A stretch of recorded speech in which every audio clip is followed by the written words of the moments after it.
You are weary, and that is no crime. To lay down your burdens, even for a moment, is not to abandon the fight, but to allow another to shoulder what you were never meant to carry alone. There is a mistaken notion that rest is for the weak. I tell you, it is for the wise. To stop striving is not to stop believing. On the contrary, it is to trust that even now, especially now, something greater is at work within and around you. The farmer does not dig up the seed to see if it grows. He sows, he waters, and then he waits. So it is with faith. There are times when you will not see progress, when your prayers will seem to rise no higher than the ceiling, when your efforts appear to fall into an abyss of silence. But the silence is not empty. It is the space where the unseen takes shape, where God's hand moves in ways you cannot yet perceive. What good is a candle that is never relit? What soldier marches without pause and expects to endure? Even the sun, glorious as it is, yields to the night. And yet, the night does not defeat it. It only proves its coming return. Do not mistake your weariness for failure. Do not mistake God's quietness for neglect. Rest and know this: God is working. Perhaps not in ways that you expected, perhaps not in the time that you desired, but He is working, and the work He has begun in you is not one that ends in futility. Hold fast, even in stillness, for in due time you will see He was never absent, He was never idle, and neither was His love. In a world that prizes relentless motion, we have been taught to equate stillness with stagnation and rest with irresponsibility. To pause is to fall behind. To cease striving is to risk being forgotten. And yet this is a grand illusion. Rest is not the absence of effort, but the presence of trust. It is not laziness, but the recognition that we are not the sole architects of our destiny. Consider the traveler who embarks on a long journey. He does not rush headlong without stopping, nor does he drive himself to exhaustion without respite. Instead, he understands that to reach his destination, he must pace himself. He must stop, refuel, and rest. Not because he has given up, but because he intends to endure. Likewise, rest in the spiritual life is not abandonment of faith, but a declaration of confidence in the One who sustains all things. True rest is an act of faith, for it acknowledges that the world will continue spinning even when we pause. To rest is to confess that God is at work even when we are not. If we believe that everything depends on our own strength, then we will be plagued with anxiety and driven to exhaustion. But if we trust that God's hand is guiding the course of our lives, then we can step back, breathe, and find peace in the knowledge that we are being upheld by something far greater than ourselves. This is not to say that work is unimportant. On the contrary, we are called to labor with diligence, to pour our hearts into the task set before us.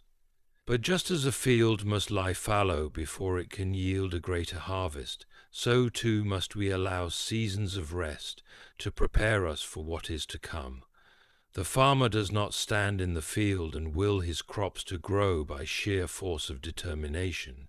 He plants, he waters, and then he waits, trusting that beneath the surface, unseen and unbidden, something miraculous is occurring. So it is with us.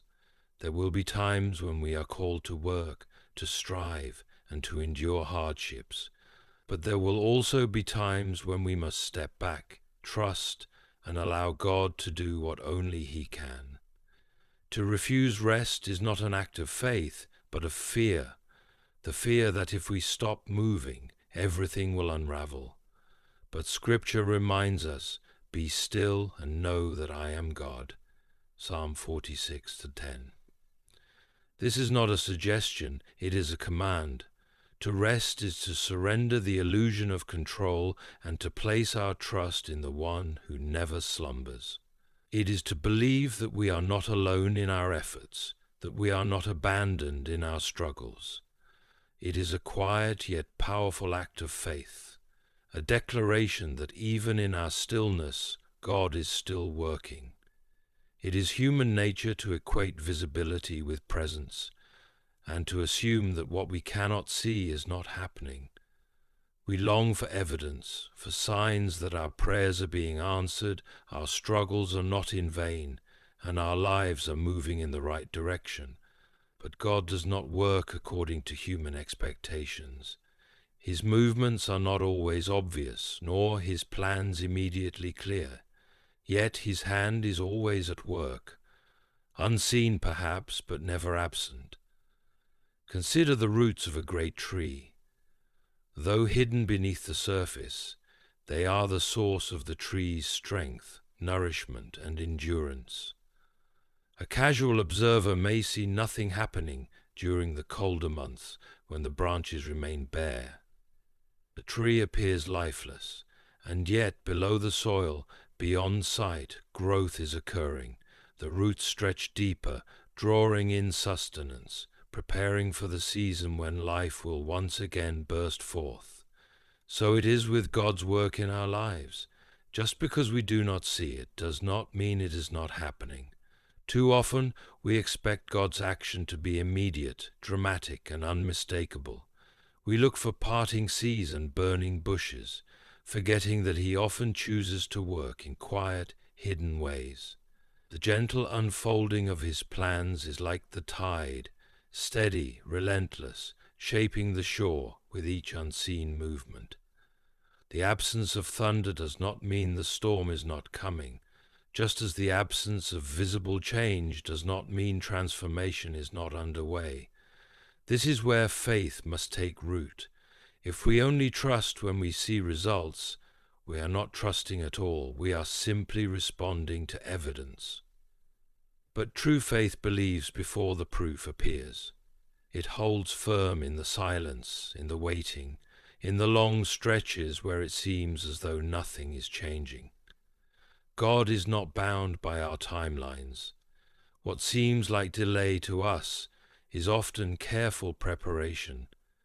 What we perceive as inactivity is often the deep and necessary work that must be done before the visible breakthrough can occur. Think of Joseph, languishing in an Egyptian prison, forgotten by those he had helped. He had every reason to believe that God was absent. And yet, every moment of his suffering was part of a greater plan, positioning him for the role he would eventually step into. Or consider Christ's time in the tomb. Those who mourned him thought all was lost, but in that darkness the greatest work in history was unfolding. We may not see the hand of God in the moment, but that does not mean it is not moving. His work is often invisible because it is deeper, more profound, and more intricate than we can comprehend. The seed buried beneath the earth does not immediately show its growth, but in time it will break through the surface, revealing what was always taking place beneath. There is a cruel voice in the world, and often in our own minds, that whispers, "If you are tired, you are failing. If you are weary, you are weak. If you cannot keep going, you are useless." This voice is a liar. Weariness is not a sign that you have failed. It is proof that you have been carrying much. And in God's eyes, your worth has never been measured by your energy, endurance, or ability to keep up. Consider the image of a traveler on a long journey. He begins with strength, walking briskly, confident in his direction, but as the road stretches on, his legs grow heavy, his breath short, his pace slows. Eventually, he stumbles, forced to stop and rest. Does this mean he has failed? No, it means he is human. It means he has traveled far, and it means he must pause, not because he has lost his way, but because he must regain his strength for the road ahead. In the same way, spiritual and emotional weariness is not a mark of failure. It is a sign that you have poured out much, that you have endured much. Even Christ himself, in his earthly body, grew weary. He sat by a well in Samaria, thirsty and tired, John 4, verse 6. He slept through a storm, exhausted from his ministry, Mark 4, verse 38. He withdrew from the crowds to be alone and pray, knowing that even the Son of God needed rest, Luke 5:16. If weariness were a sign of worthiness, then even Christ would be counted among the unworthy. But here is the truth. Your value is not diminished by your exhaustion. You are no less beloved, no less important, no less part of God's plan simply because you find yourself weary. In fact, it is often in our weakest moments that God draws closest, reminding us that we were never meant to carry the weight of life alone. Come to me, all you who are weary and burdened, and I will give you rest. Matthew 11:28. He does not say, come to me once you are strong again. He does not say, come to me once you have figured everything out. No, he calls the weary, the burdened, the ones who feel they cannot go on. In the world's eyes, productivity determines worth.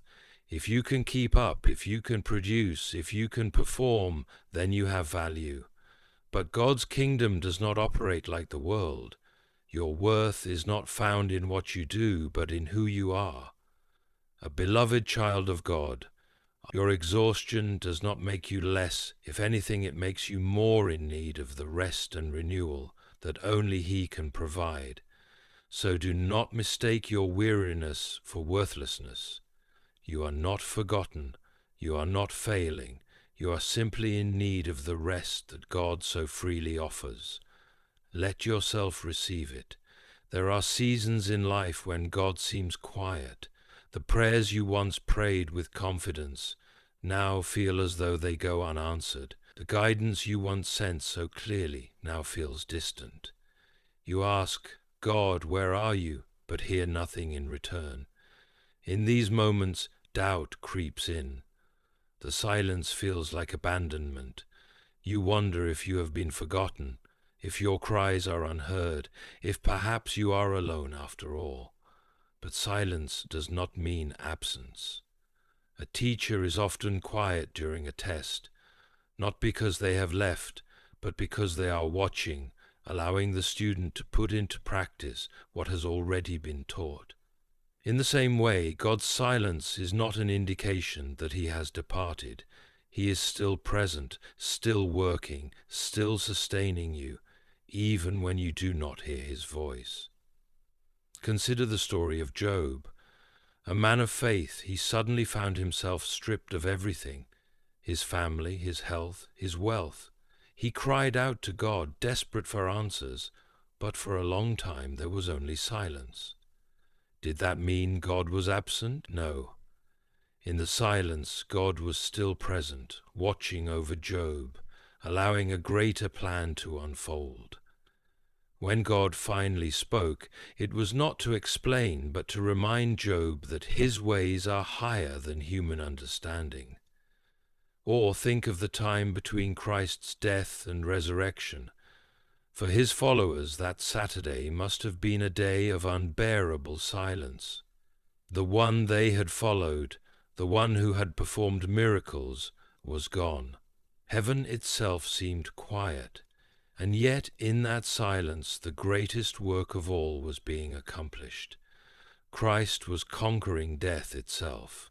The silence was not the end, it was the space before the greatest revelation. God is not absent in the quiet seasons of your life. His silence is not a sign of His neglect, but often an invitation to deeper trust. When we cannot hear His voice, we are called to remember what He has already spoken. Faith is not built on continual reassurance, but on the certainty that He is who He says He is, even when we do not feel Him near. Imagine a seed planted in the ground. For weeks, nothing appears above the soil. To an impatient observer, it may seem as if nothing is happening. But beneath the surface, roots are spreading, foundations are being laid. The silence is not emptiness, it is preparation. So it is with God's work in your life. If you find yourself in a season of silence, do not lose heart. Hold fast to His promises. He has not abandoned you. He is still near, still working, still loving you. The silence is not the end of the story. One day the voice you long to hear will speak again, and you will realize that He was never absent, only preparing you for what comes next. We live in a world that glorifies self-sufficiency. From childhood we are taught to be strong, to stand on our own, to pull ourselves up by sheer willpower.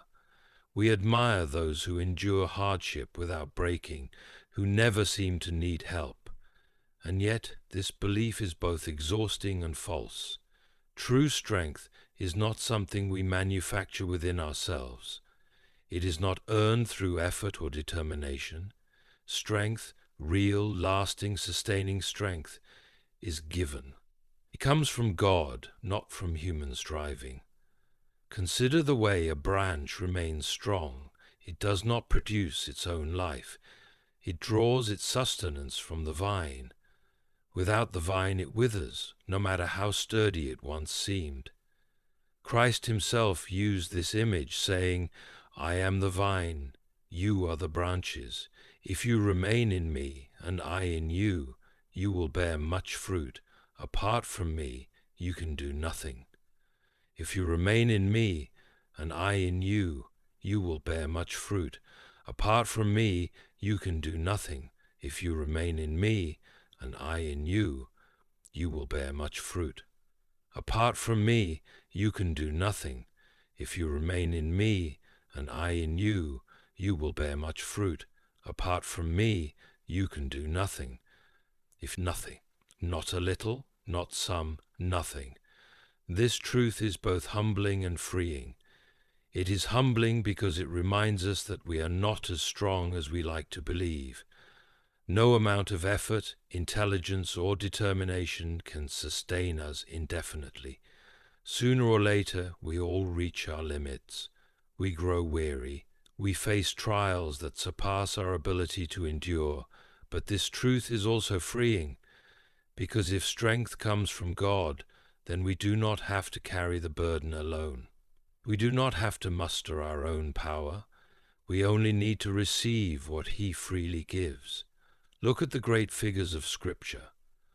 Moses, the mighty leader of Israel, did not part the Red Sea by his own strength. God did.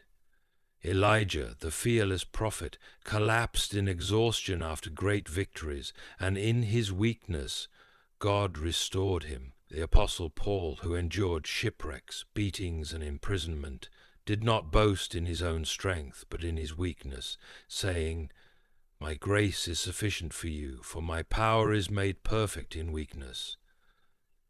2 Corinthians 12, verse 9. This is the mystery of divine strength. It is given, not earned, and it is often given to those who acknowledge their need for it. The world says, "Be strong." God says, "Come to me." The world says, "Try harder." God says, "Trust me." The world says, "You must be enough." God says, "I am enough for you." If strength were earned, only the strong would receive it. But because it is given, even the weary, the weak, the broken-hearted, and the struggling can receive it.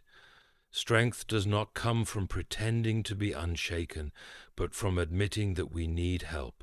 And in that surrender we find that His power is not just adequate, it is abundant. Think of a child who is too tired to walk. The father does not say, "Try harder." He lifts the child into his arms and carries him. This is the strength God gives. It is not merely an extra boost to help us keep going. It is a complete dependence on the one who carries us when we can no longer walk. You do not have to earn the strength to endure. You only have to receive it. And the giver will never fail you. In human terms, surrender often carries a negative connotation. It suggests loss, failure, or the moment when one gives up the fight. We admire those who persist, who never back down, who stand their ground no matter the cost. But in the kingdom of God, surrender is not weakness, it is wisdom. It is not resignation, it is realignment with His perfect will. To surrender to God does not mean to abandon all effort or to passively accept whatever happens. Rather, it is an intentional choice to let go of control and trust that His plans are higher than ours. For my thoughts are not your thoughts, neither are your ways my ways, declares the Lord. Isaiah 55:8. When we surrender, we are not giving up. We are stepping into the divine order that has been set for us from the beginning. Consider a sailor who is battling against the wind. He can row with all his might, straining against the current, exhausting himself in the struggle, or he can raise his sail and let the wind carry him. The first is exhausting and futile, the second is effortless and effective. This is what surrender looks like. It is not ceasing to move, it is choosing to move with God rather than against Him. Many of us resist surrender because we fear losing control, but the truth is, we were never truly in control to begin with. We spend our lives trying to manipulate circumstances, predict outcomes, and force things to go our way. Yet, how often do things slip through our fingers despite our best efforts? True peace does not come from controlling life, it comes from trusting the one who does. Look at the life of Christ. In the Garden of Gethsemane, as he faced the agony of the cross, he prayed, "Not my will, but yours be done." Luke 22:42. This was not defeat, it was the ultimate victory. By surrendering to the Father's will, Jesus accomplished the greatest act of love and redemption the world has ever known. His surrender was not weakness. It was the very thing that led to resurrection and triumph over death. Surrendering to God does not mean life will be without difficulty. It does not mean we will never face hardship or uncertainty. But it does mean that we no longer carry the burden alone. When we align ourselves with His will, we move in the flow of His purpose rather than struggling against it. You do not lose by surrendering to God. You gain everything. You gain peace in uncertainty, strength in weakness, and direction when the path is unclear. You gain the assurance that you are not wandering aimlessly, but being guided by the one who knows the end from the beginning. So let go, not in fear, but in trust. Surrender is not the end of your story. It is the moment when God's greater plan begins to unfold. One of the greatest struggles in life is the desire to control outcomes. We labor, we strive, we plan, and we hope, expecting that our efforts will produce the results we envision. Yet time and time again we are confronted with the reality that the final outcome is beyond our grasp. Things do not always turn out the way we expect. Prayers are not always answered in the way we desire. Doors we desperately want to open remain closed, and in these moments we ask, did I fail? Did I not pray enough, believe enough, or do enough? But here is a truth that brings both peace and purpose. The outcome is God's responsibility. The obedience is yours. You are not called to manipulate results, to force doors open, or to make everything happen according to your timeline. You are called to obey, to be faithful with what is in front of you, to walk the path God has placed before you, and to leave the results in His hands. Consider Noah. God told him to build an ark in preparation for a flood that had not yet come. Imagine the years of labor, the ridicule he endured, the temptation to question whether he had misunderstood. But Noah was not responsible for the flood or its timing. He was responsible for obedience. And because he obeyed, he was ready when the waters came. Look at Moses. God called him to lead Israel out of Egypt, yet at every turn Pharaoh resisted. Moses was not responsible for Pharaoh's heart, only for delivering the message God had given him. Again and again he obeyed, and in the end God made a way where there was none. Or think of the disciples. When Jesus told Peter to cast his net into the water after an entire night of catching nothing, Peter could have refused. He could have argued that he was the fisherman and knew better. Instead, he simply obeyed, saying, "Because you say so, I will let down the nets." Luke 5, verse 5. And when he did, the catch was so great that the nets nearly broke. Peter was not responsible for the fish, only for the obedience. This is where we often struggle. We equate obedience with immediate success. We assume that if we do the right thing, we will see the right results. But God's ways are not ours. Sometimes obedience leads to visible blessing. Other times it leads to a season of waiting.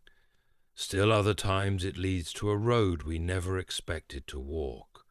But no matter what, obedience is never wasted. Jesus himself modeled this perfectly. He obeyed the Father even to the point of death on the cross. From a human perspective, the crucifixion looked like defeat, but 3 days later, the greatest victory in history was revealed. The outcome was God's, the obedience was Christ's. So what does this mean for you? It means you are called to be faithful, even when you do not see results. It means you are called to trust, even when the path is unclear. It means that your job is not to dictate the outcome, but to take the next step in obedience. If God calls you to serve, serve. If He calls you to wait, wait. If He calls you to step out in faith, do it. Not because you can see how it will work out, but because you trust the one who holds the outcome in His hands. When you release the burden of results and focus on obedience, you will find peace. You will no longer be crushed by disappointment when things do not go as planned, because you will understand that the plan was never yours to control. You will no longer be paralyzed by fear, because you will know that the responsibility is not yours alone. You will move forward in confidence, knowing that God is the one who brings the harvest. You are simply called to plant the seeds. So walk in obedience, do what God has called you to do, and trust Him with what comes next. The outcome is His, the obedience is yours, and He will never fail you.